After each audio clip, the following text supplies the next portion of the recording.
শীতকালীন সব মজার খাবার তৈরি করেছিলাম আজকে।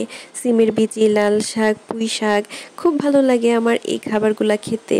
হ্যালো, আসসালামু আলাইকুম সবাইকে। কেমন আছেন আপনারা সবাই? আশা করি সবাই অনেক ভালো আছেন। আর আমি কিন্তু এইদিকে শাকটা বসিয়ে দিয়েছি সবার আগে। আমি কিন্তু আজকে পুঁই শাকটা চিংড়ি মাছ দিয়ে রান্না করছিলাম।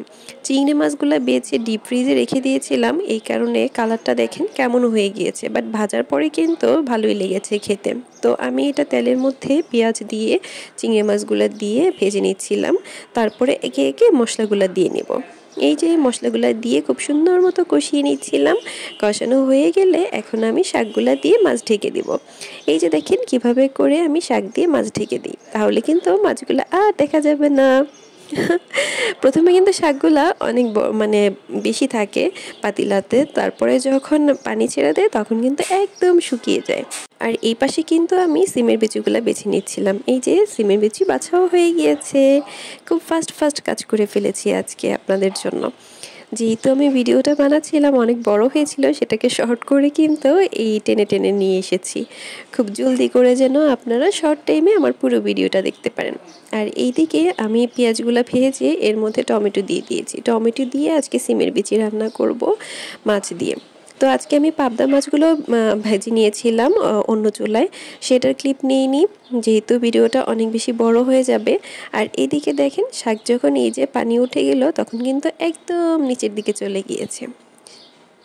তো আমি এখানে শাকগুলা ভালো করে নেড়েচেড়ে দিচ্ছিলাম যেন সবগুলা সুন্দর মতো একদম মশলার সাথে মাখো মাখো হয়। আমার কিন্তু এই পুঁই শাকটা খেতে অনেক ভালো লাগে।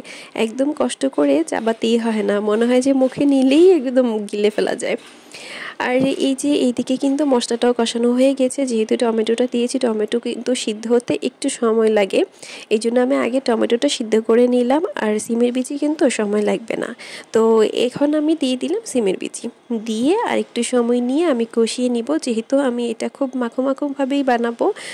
তো সেক্ষেত্রে মাছগুলো আমি পরে অ্যাড করব। একবারে মশলাগুলো সব সুন্দর মতো কষানো হলে সিমের বিচির সাথে এই যে তারপরে আমি মাছগুলা দিব। এখানে আমি কাঁচামরিচও দিয়ে নিয়েছি। আর দেখেন ঝোলের যে গ্রেভিটা হয়েছে সেটা কিন্তু মাশাআল্লাহ খুব মজা হয়েছিল কিন্তু রান্নাটা। আপনারা বাসায় কে এভাবে করে রান্না করেন অবশ্যই আমাকে কমেন্টস করে জানাবেন। আর এই তো এখন আমি ভাজা মাছগুলা দিয়ে দিচ্ছিলাম। পাবদা মাছগুলা ভেজে রেখেছিলাম, আজকে ভাবলাম যে পাবদা মাছ দিয়েই আমি সিমের বিচি খাবো। এই শীতকালে কিন্তু সিমের বিচি দিয়ে যে কোনো মাছ রান্না করলেই খুব টেস্ট হয়। চিংড়ি মাছ দিয়েও ভালো লাগে, সব ধরনের মাছ দিয়ে খেতে খুব ভালো লাগে, কিন্তু সিমের বিচিটা বাছতেই একটু সময় লেগে যায়। তো যাই হোক, এই পর্যায়ে কিন্তু আমার রান্না অনেকটাই হয়ে গিয়েছে। আর শেষের দিকে ধনেপাতা না দিলে কি আমার হয় বলেন তো? এই যে আমি লাস্টের দিকে ধনেপাতা দিয়ে এটার ফিনিশিংটা দিলাম। কেমন হয়েছে আজকে রান্না বান্না সবাই অবশ্যই আমাকে জানাবেন। আর আমার পাশে থাকার জন্য আপনাদেরকে অসংখ্য ধন্যবাদ। আল্লাহ হাফেজ।